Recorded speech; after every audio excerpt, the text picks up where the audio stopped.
Welcome to the latest edition of the LL Basketball Roundtable, brought to you by Student Transportation of America. I'm Mike Gross, and I'm hosting Jason Guarendi, who covers boys basketball for our publications, and Jeff Reinhardt, who covers the girls for our publications, are alongside. We're going to talk about the state playoffs. We promised you that things would get weeded out, and they did to some extent. We have some teams that seem like they're playing their best basketball at the right time, at the perfect time. So, Jeffrey, let's start with the Crusaders.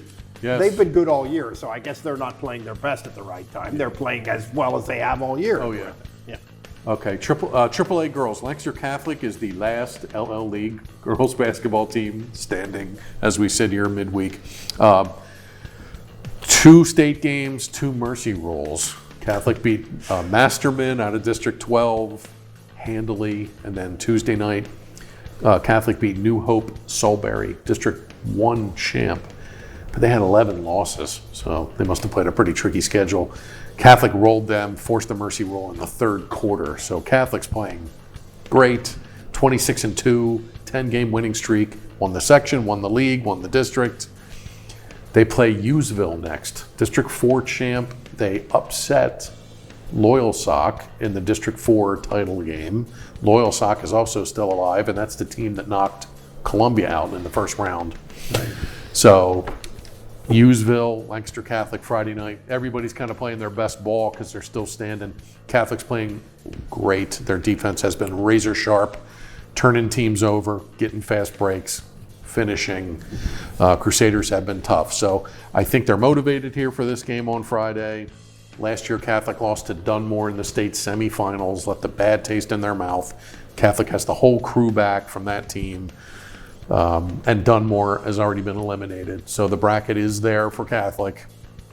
And we'll see how they do with this. They have as Hughesville good a team chance as anybody, I would think. Absolutely. To be going to Hershey. Absolutely. So Hughesville on Friday night for the Crusaders. On the boys' side, Jason, you had 2 winners in the in Class A. Yes, 2 of the final 8 in 1A are from the LL League and the CCAC. Linville Hill, the District 3 champs. Not surprising, 3rd consecutive season they've reached the quarterfinals. They've scored more than 80 points in both of their first 2 district games. They are just overpowering teams. There's a difference between the typical Christian school team and Linville Hill. They do not look the same. They're more athletic, stronger. For sure. Oh, yeah. And they just, a lot of teams just cannot defend them. That's not a surprise. But there is a surprise, and that is Lancaster Country Day. How about that?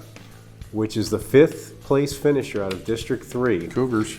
Country Day had to play in the playoffs without Chris Dukes, who's their leading scorer. They lose their first district game to High Point as a 2 seed. And you think, well, that's the end of Lancaster Country Day, but it's not. They win 2 play-in games to get the last spot out of District 3 into the PIAA field. Your Country Day and Lacademia, so they squeeze in. And you think, well, they're the 5 seed. That's not going anywhere. But they beat District 11 champ Notre Dame East Stroudsburg. And then they defeated Philmont Christian, which was also missing one of its best players, but they were the District 1 runner-up, so obviously no pushover there. And Country Day is still standing. It's interesting, we've been hearing a lot about, are there too many teams in the state tournament, right? And maybe there are. I mean, there's 6 32-team brackets. But Country Day is one of the examples. If you get in, even if you are a low-seeded team, this can make your season, and now it has. And now they're in the quarterfinals for the first time. They get Berlin Brothers Valley, which is a perennial powerhouse. They've been in 2 state finals in the last 3 years. And Berlin Brothers Valley beat Lancaster County Christian in the quarters, which was another Cinderella story. So it's going to get tough here. But to get to this point is a huge boon for the Cougars. Congratulations to them. Yeah, really. To win 4 straight elimination games is quite a feat. 2 teams, Berlin Brothers Valley is one of them. The other one I would think is Amani Christian from Pittsburgh. They're the 2 teams in that Class A bracket that would seem to be on a collision course. Linville would play Berlin Brothers Valley in the next round. In the semifinals, and that's the team that Linville lost to in last season's semifinals. So all roads kind of lead to the same place in Class 1A as last season. Yeah. Okay, so let's talk about now. We have some teams playing tonight Yeah. in their second round game. Yep, Ryan, three let's go through that. CCAC girls teams still dancing in 1A.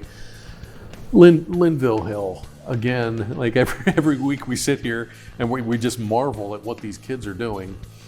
Linville Hill, the district champ, 25-1 going in here to the second round. They get a really good Lords team. Yeah, that's probably a tough one. That's a tough one. Yeah, Lords was in the state finals last year. They're always really good, but Linville And again, Hill, this is Wednesday, and we're Correct. talking on Wednesday. These games are being played tonight. correct. Linville Hill has just been an awesome story. They had a good first round game, covered that, beat Southern Fulton. Desiree Smucker hit some huge shots in the fourth quarter to put them ahead.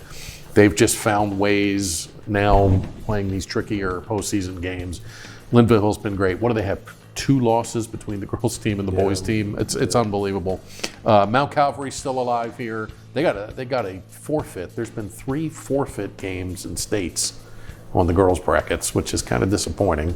But Mount Calvary got one of those. They get a tough one here with St. John Newman, District 4 champ. They're always really good. Tip of the cap to Veritas. They've had a great winter, CCAC semis, third place District 3. They get a really good Mountain View team in the second round. Mountain View was in the state semifinals last year. So tip of the cap to the CCAC kids, all of them. What a season they're having here. Linville, Veritas, Mount Calvary still dancing into the second round is pretty cool. On the boys' side, we have 2 teams that this is kind of what I was thinking about when I said teams that are playing their best basketball at the right time. Columbia and Lancaster Mennonite. Jason, still dancing. Yeah, 3 LL teams left, all from Section 4. There's only 5 teams in Section 4, and 3 of them are still playing. Wow. That's amazing. Come on. Okay. Columbia and Mennonite are in the second round.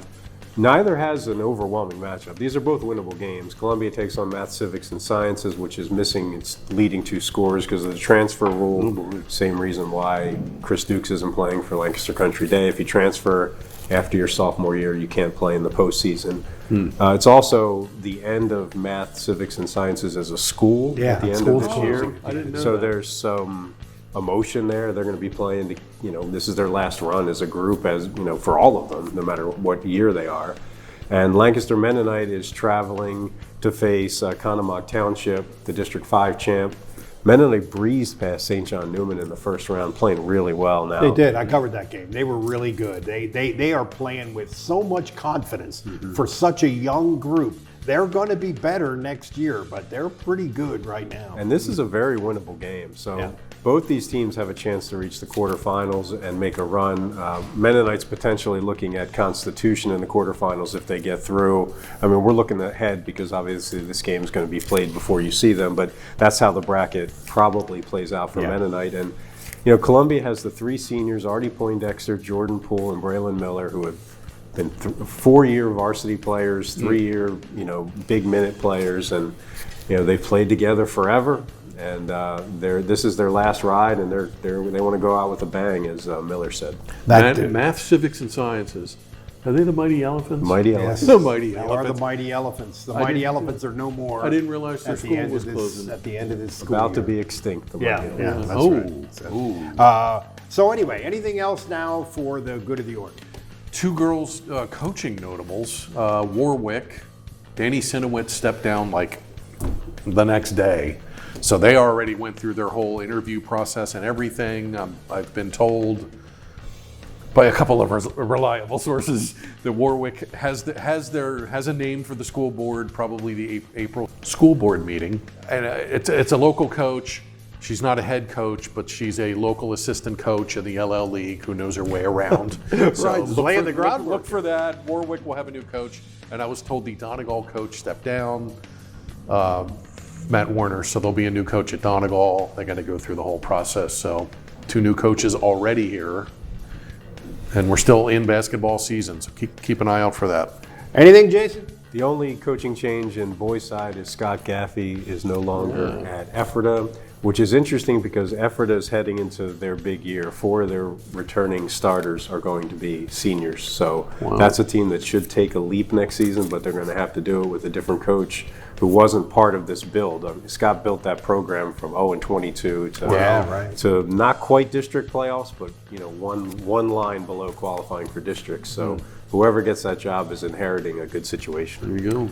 Okay, so when next we speak, folks, we'll be maybe at the semifinal stage of the state Yeah, tournament. we'll know. And We'll know who's we'll where. kind of be looking ahead to the finals, the big state final weekend up at the Giant Center in Hershey. That's it for this edition, gang. This has been the LL Basketball Roundtable, brought to you by Student Transportation of America. For Jason and for Jeff, I'm Mike, and we'll see you later.